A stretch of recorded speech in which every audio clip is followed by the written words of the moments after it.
I am joined back by Alana today. She's a recruiter here at Denim, and we're going to talk about soft skills and quickfire mythbuster on typical buzzwords you hear and what they actually mean.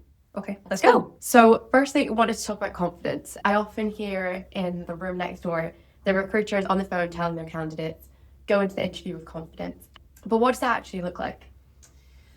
I think confidence is having the knowledge that and being able to own your space that you're in. I think we always hear a lot of people saying, fake it till you make it. But I think that when you're well researched, when you're prepared and you do have the experience, you don't have to fake it till you make it. You just talk about what you know. And you own that space by having really good questions to ask in your interview, knowing about the business, and just really owning your own career. When people do know their stuff, when they are confident, they come across as calm, clear and concise. And for me, that's probably the best way to be in an interview. How would you best explain emotional intelligence? Emotional intelligence for me is someone's ability to read the room. I think probably being self-aware, aware of people within said room and being able to adapt. I think your tone, your manner and what is best going to go down within the room. I think empathy as well is part of that emotional intelligence. Listen to a lot of podcasts on these types of things, but for me, the most powerful leaders do have the best emotional intelligence within that. They're usually very highly empathetic.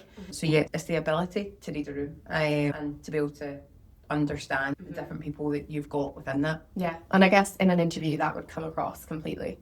Be able to mimic and mirror, I think, who you're dealing with. Salespeople naturally usually come across as being quite highly emotionally intelligent because they have to mirror the different types of people that they're selling to. So yeah, that's what emotional intelligence is for me. Resilience is another one that seems to pop up in all jobs. Yeah. So how would you describe what that actually is? I think resilience is actually a really tough one to measure. Usually when people will ask for examples of given a time when you demonstrated resilience or you've come up against a challenge and you've been resilient through that, I think people have used resilience like a bit of a badge of honour sometimes to show their exhaustion levels, you know, how resilient they are. I think for me, true resilience is recognising sometimes when you need to take a bit of a reset, regroup, and start again. And it's being able to pick up the pieces and go again, because I think when most people in recruitment does not go your way a lot of the time, it's being able to pick yourself up, dust yourself down and move on. I think for a lot of people's careers probably right now as well, you have to pivot and you have to pivot quickly, but it's about recognising when you have to stop and try something else. That's for me what being resilient is being able to... So not persisting at the same thing that's not working. Yeah. I see good communication skills all the time on job adverts and things. So I was wondering what makes a good communicator? Good communication for me is knowing your point and saying it simply. And more importantly, for people to understand. Everyone says they want adaptable people. So how can someone demonstrate adaptability? For me, good adaptability looks like being able to notice a shift and make small adjustments to recognise or to reflect the shift that's happened. I think it's not just about being uber flexible, like that's not adaptability. It's about being able to pivot when something in your role or something in the business requires a bit of a change, and it might be a change in focus, a change in strategic direction, but recognising that a shift needs to happen, and I suppose rolling that out. So next I wanted to talk about leadership and how people can influence if they're not necessarily in a position of authority. For me, most leadership happens without title. Right. I think people naturally lean in to people that they trust and are credible and they know are an expert in their field.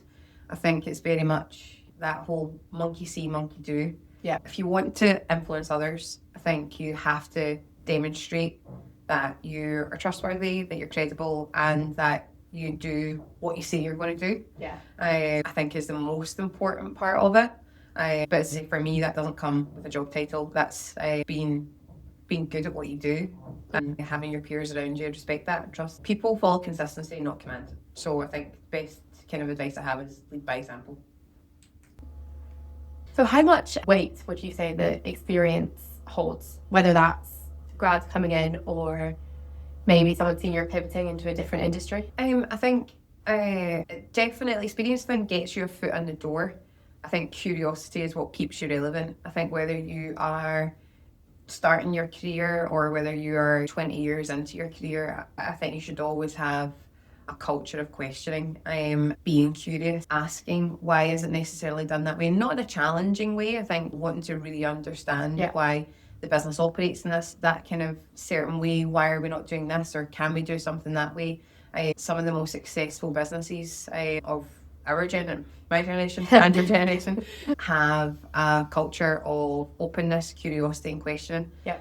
So I think having that kind of curiosity gene, you don't ever want to lose that in your career, whether it's day one or day 8,000. Have that curiosity. It drives innovation. It drives engagement in the business, and it also drives problem solving. So it's never a bad thing. In the rise of remote working, do you portray the skills that we've just talked about into the virtual world? It's definitely harder. It's definitely harder over a Teams call or there are other platforms, but it is harder to read cues. Sometimes people don't have their videos on. I think for me, it's about sometimes leaning into the silence. Sometimes checking in, people are still there. You don't have to fill all the gaps, right? It's about being comfortable a little bit more in the silence. I think also for me, I always reread everything before I send it, because tone, people always read an email or a Teams message in the worst tone possible, right? So it's about rereading, proofing to make sure that you have checked your tone. But also for me, it's about, does this actually need to go in an email or a message, or could this be a call? Because I think that in a virtual world, being connection is harder. So sometimes just pick up the phone versus sending an email or a message.